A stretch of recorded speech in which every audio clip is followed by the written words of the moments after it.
Hey guys, this is Lovely, and welcome back to Infidelity and Confidence Rebuilding 101. Today, we're going to be talking about the impact of self esteem and self identity. When we're recognizing the impact of betrayal on self esteem and self identity, we have to remember it is huge and it's crucial for healing. We do understand that infidelity or a significant relationship loss can shake the very foundation of how a person sees themselves. It can lead to self doubt, diminished confidence, and a loss of personal identity. Now, I will say that many of us struggle with questions when we go through something like that, like, why am I not enough? Or was I to blame? Or who am I outside of this relationship? And all of those are really those are questions we ask when our self-esteem and our self-identity has been shaken, or we don't quite know what our personal self-identity looks like outside of the relationship, and when we are really having trouble with our self-esteem in general. I want to make a caveat that some of us may have a lot of um, childhood experiences that involve trauma. We may have grown up in houses where you were not hugged or told that you were loved. We may have grown up in spaces where love was shown through acts of service and there were never any acknowledgement of the love. You may have been shut down, sat down, put out, pushed out, unseen, unheard. Okay. And then as we get older and we're trying to figure out what our self-esteem looks like, you may get into relationship with people looking for something that you don't know that you need, question mark. You may get into relationship with people who can stroke your toxic traits in a way that makes you think that they love that about you when they're really using that to manipulate you into being the person that they want you to to be. You could be the toxic person in the relationship because your self-esteem causes you to continuously ask questions that invalidates or gives the appearance that that person cannot do enough for you to show that they love you, right? So we have like all of these different things that we can think about when we're talking about self-esteem and self-identity. So let's talk about 3 points. The first point, self-worth. When infidelity happens, your self-worth really does take a hit. Not everybody falls. I need to put like a not everybody in the corner so that way we understand. Some of us, some of our self-worth takes a hit when infidelity happens, right? Betrayal often makes people feel inadequate, undeserving of love, or even disposable. I'm not saying it works for all people, but if you are asking yourself questions like, why am I not enough? Self worth, feeling inadequate. I'm undeserving of love, value. You're blaming yourself, right? Or I'm disposable. I'm worth nothing. If I can't do this right in this relationship, I don't need to be here. Yes, you do. All right. Sometimes the person that you want to love you is not the right person to love you because you guys aren't compatible. And that's okay. But we try to force a square peg into a round circle every day and hope that we get a different outcome. And that's not how relationships work. It really is not. The comparison trap. When infidelity happens or betrayal happens, a lot of people then start comparing themselves not only to the person that your partner cheated with, but everybody, right? Maybe I need to lose more weight. Maybe if I would have gained more weight. Maybe if I would have wore more girly clothes. Maybe if I would have dressed down more. Maybe if I would have been more modest. Maybe if I would have been more sexy. Maybe I should have been more educated. No, no, right? Remember what we say in every video. If you are going to cheat, You were going to cheat. It is a character flaw. Okay? It's a behavioral issue that needs to be addressed. You could have bent over backwards, Dominique Dawes, that booty. You could have twerked for 22 hours straight. You could have loved, fed, picked up snow, thrown the snow, plucked a duck. It still wouldn't have mattered, right?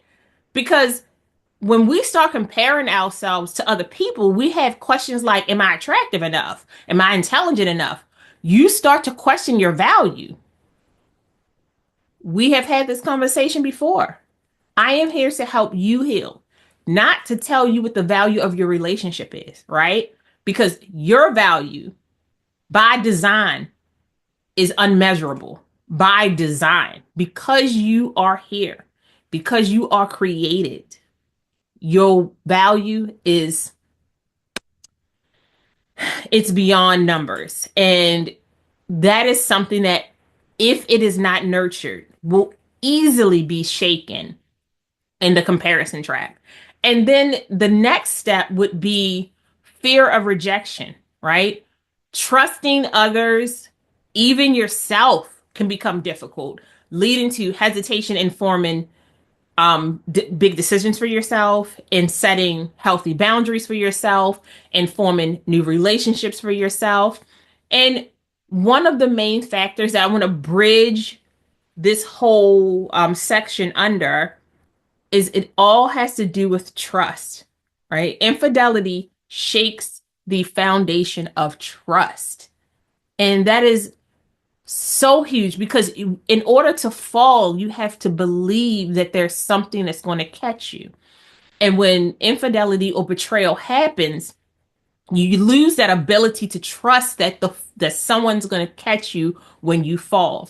So let's walk into the impact of self-identity. So first, let's start with loss of role and purpose. Listen, loss of role and purpose, the impact of self-identity. What is my role in this relationship? What is my purpose in this relationship, right?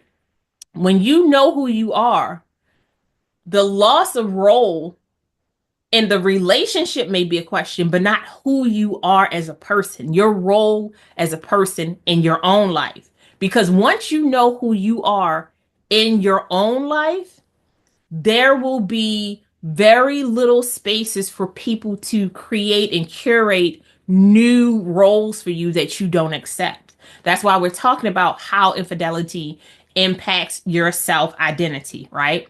So when we're talking about the loss of role and purpose, we have to think about those who deeply identify as partners or spouses. The betrayal can lead them to feel lost and question their purpose in the relationship. Why am I here? What do I offer to this relationship? How is me being here going to make this any better? Did you go outside? Did you find a new person? Right? And I'm not saying that we don't all have to work on some things, because listen, I tell people all the time, I was not the best wife because I didn't know how to be a wife. I didn't have that role model, right? I was like building a bridge as I was walking across it. And I missed a couple planks. I really did. I really did. And I had to work very hard, ask a lot of questions, and really have some come to Jesus moments with myself about what kind of spouse do I want to be? And if I'm not able to be the kind of spouse that I see, why don't I feel safe? Why don't I feel validated? Why don't I feel heard? What do we need to do to talk? And this is where therapy and counselors and your church or close friends, people that you trust and who create safe spaces, a community platform where you can go and get information and really learn how to build your self identity up, and to maybe even uncover the things about you that make you you, so that you can better understand why you are the way you are in relationships, and work towards healing those things, which will then let you know if this relationship is really going to work for you or not. When you disconnect from yourself, your authentic self, it can lead you to be unsure of your own needs, desires, and future direction. Listen, it can cause you to be unsure, the disconnection from self, when we're talking about self identity, can cause you to be unsure of your needs, desires, and future direction. What do I need in order to rebuild myself? What do I need in order to find myself again? What do I need to do in order to find my joy? What do I need in order to find that sadness that's in me that I need to work on, right? And what do I desire in my life? What passions do I have in my life? What things do I thirst for in my life that I have gone so long without having? And and do I deserve those things? Do I even know how to handle those things if they come into my life? And future decision making. What did I say in self-esteem, right? All three of these, loss of role and purpose, reevaluating values and beliefs, disconnection from self, all of them have to do with trusting yourself. Because for some of us, we think that the infidelity happened because we weren't on our game. We didn't show up to the party the way we were supposed to. We didn't play the security guard and the bouncer, right? We should have seen these things coming. If you don't think like that, why would you see it coming? And if you have to look out for, or if you are watching for infidelity, you're just waiting to verify if it happened or not, which means that it is happening in your head, even if it's a subconscious thought. And babes, you can manifest a lot of things in your life, especially if you grow up with parent a parent or parents who cheated on each other. If you grew up in spaces where you never saw what it looked like for your parents to go from good to sad to bad to good to working it out to loving each other to being mad at each other to loving each other to being loyal to each other to validating each other's emotions to finding happiness and smiling, like you need to see all of that, and a lot of us didn't see that. And so it takes a longer time for us to really rebuild the self-esteem that you need, but also to uncover your self-identity and to rediscover your self-identity or to rebuild your self-identity, right? So what does rebuilding look like? What does building look like? And how does healing, like how does your healing journey benefit from you rebuilding yourself? So we're going to take 5 steps to this. We're going to do 5 steps for eternity. Sorry, it's the song got stuck in my head. Self-compassion. This is so huge, and a lot of us don't even know how to talk to ourselves. A lot of us don't encourage ourselves. A lot of us, we pick on ourselves, we bully ourselves, we manipulate ourselves, we gaslight ourselves, right? But one of the best things you can do when it comes to self-compassion is to learn how to speak to yourself with kindness. Not nice, not, oh, baby. No, no, no, no, no, no. You want to be able to look in the mirror and be like, you did a good job today. I'm proud of you for not crying. You didn't cry for like 20 minutes today, and you did a good job. All right. So tomorrow we're going to shoot for 25. You got it? Next, kindness. Not, oh, honey, it's okay to cry. You can cry whenever you want to. Oh, you got it. No, no, no, no, no, no, no, no. Listen. You got to have a goal. All right. The goal is to stop looking like a blowfish. Because that was me. My lips get big. My nose get big. My eyes get small. It's not the best look. It's not. And then realize that you are not defined by somebody else's choices. Listen, You are not defined by somebody else's choices. You are not defined by somebody else's mistakes. You are not defined by your own mistakes when you realize that you've made a mistake and you actively work on healing and rebuilding and apologizing and giving people space to grieve and feel their emotions, right? But you are not defined by somebody else's choices because they couldn't make better choices and then they tried to blame it on you. Affirming and self love practices. Listen, the word is practice.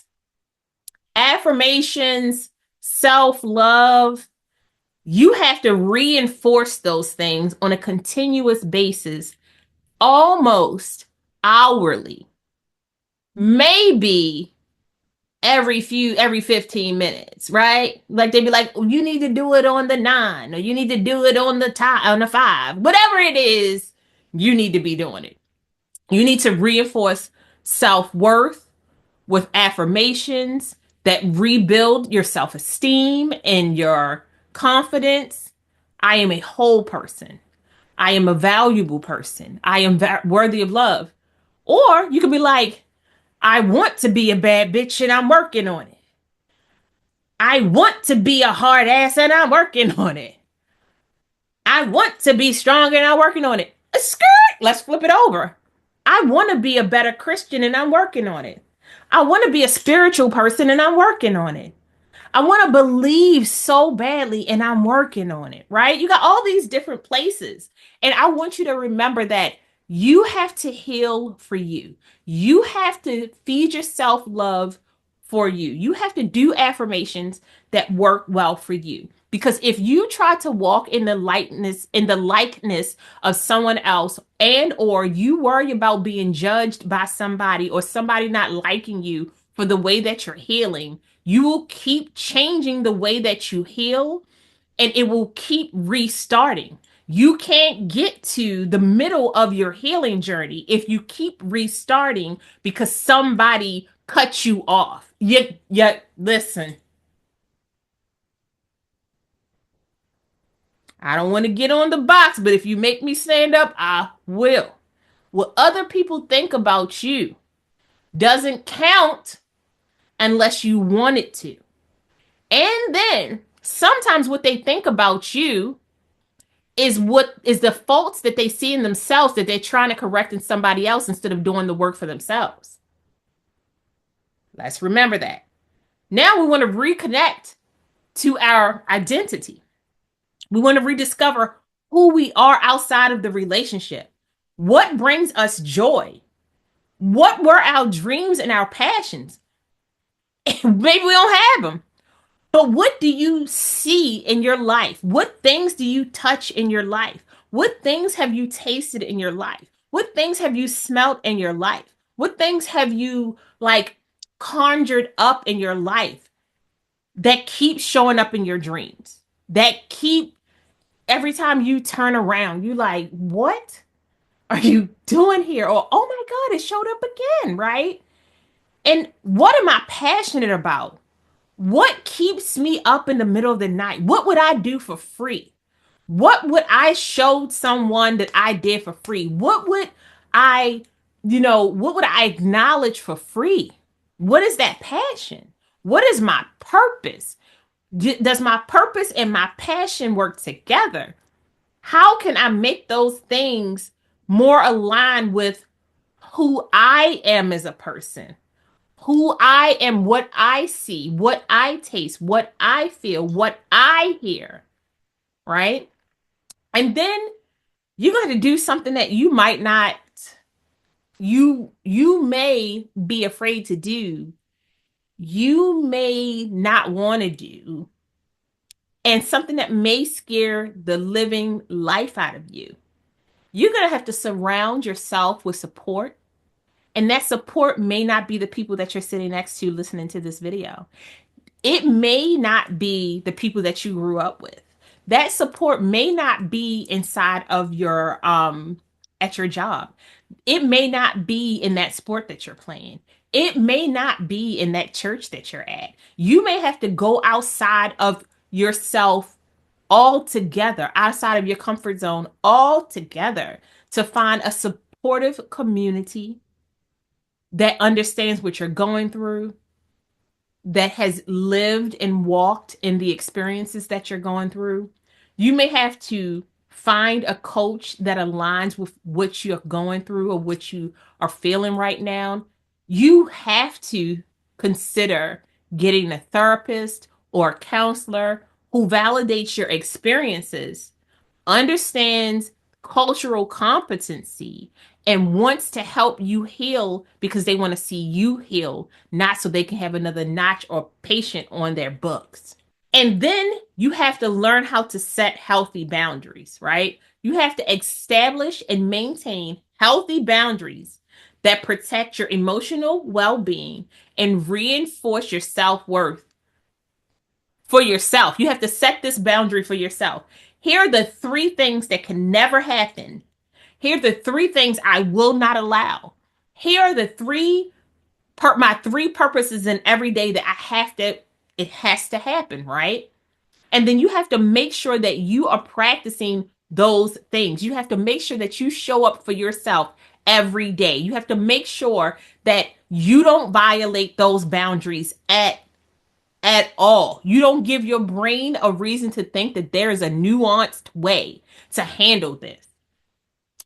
And what happens is that if you set a boundary and then you violate that boundary, now I want you to remember that in order to keep that boundary going, you got to practice this. But if you violate that boundary, people around you are looking to see how serious you are about that boundary. And they're going to keep testing that wall to see if it's secure. It's going to keep tapping it.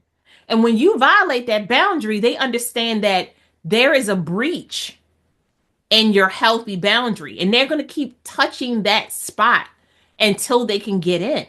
But if you stand 10 toes deep in that boundary, and you make sure that people recognize it's a boundary, respect your boundary, and then confirm or validate the boundary, then they're allowed to talk a little bit. They're allowed to show up, have some conversations with you, right? That's what we're doing. But if you can't value my worth and I can't value my worth, we're never having a conversation that's going to help me heal. We're never having a conversation that's going to help me reconnect with my identity. We're never really going to have a conversation about what healthy support looks like. We're not going to have deep, authentic conversations about affirming who I am, who we are, what we are. We're never going to practice self-love, right? We're never going to do those things. And one of the exercises that I really want us to think about is I want us to learn how to do guided journaling exercises, mapping your emotional journey. There is a template that's attached to this class. All you have to do is sign up for the class. It is free. You'll be able to download it and work that part out. But if you want to improve yourself, if you are really interested in working on your healing, you have to start somewhere, and you have to learn how to not only accept help for yourself, you have to learn how to be open to the fact that the way a lot of us heal isn't really healing us. It is hindering us. And the way a lot of us want to heal, you can heal nicely, but it's not going to be in kindness, right?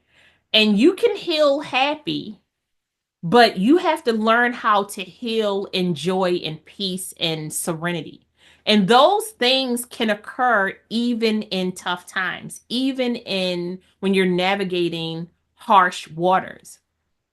Happiness kind of sits on the top like oil sometimes, right? It never penetrates down deep enough for you to find that joy, to find that peace, to find that serenity. And I'm not saying that happiness isn't a great thing to think about, But I want you to think about what it is to go through betrayal and infidelity and how much grieving and healing you have to do. In order to do that, in order to grieve properly, you have to have a sense of joy in you from something. You have to have a reason to find serenity every day. You have to be looking for stability, right? And your sanity. You have to be looking for a peaceful moment in your day because you're going to constantly be going through the emotions until you hit a pocket of understanding and really being able to map your emotional journey so you can see where the hurt keeps being attacked the most, what target is being tapped the most. And that is something that I really want us to think about in a very honest and focused way, right? So I want us to think about three things. I want us to think about, what does healthy communication styles look like to you? What does conflict resolution look like to you? And when people are talking about love languages, how does that make you feel? We want to be very abstract and open about how we're healing.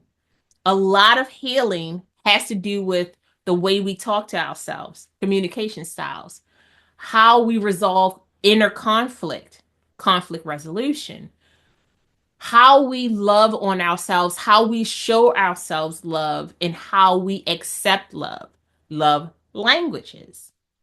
And those things can lead to just us being a little more self-aware, having being able to be self-reflective of how we are walking through the world.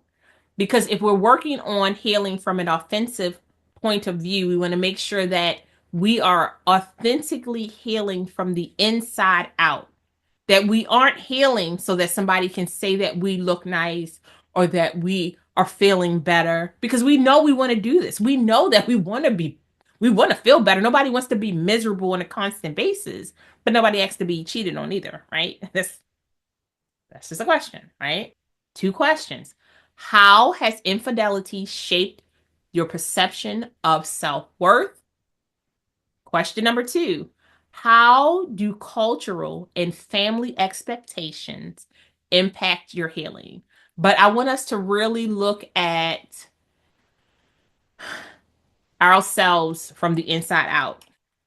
I want us to think about, what do we really want to see when we're healing, right? I want us to really think about ways that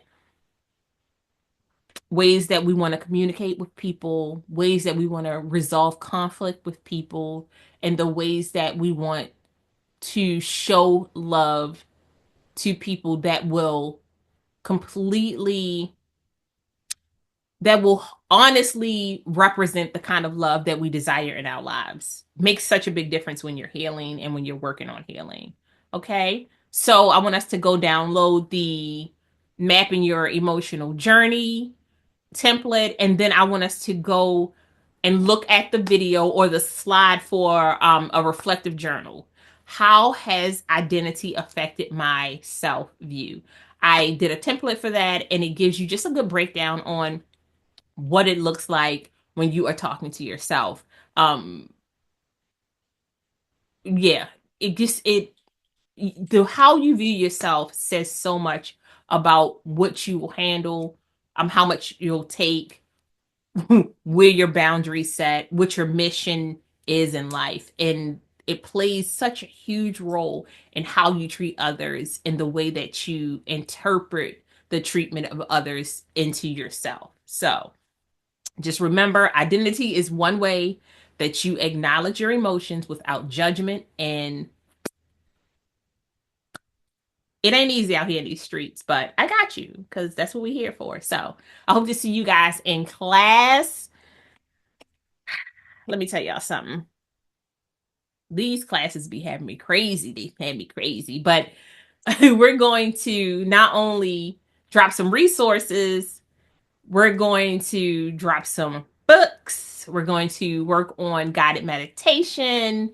And then we're going to head into week 2 because week 1 has been a doozy, baby. Week 2 is embracing self care as a foundation for healing. And so we're going to work on really healing some of those itchy parts. I don't even know how to say it. Just we're gonna why did that happen? It makes me feel uncomfortable. Did you say you love me? I don't think so. I don't trust it. I don't trust it. Y'all be good. I'll talk to you soon. Bye.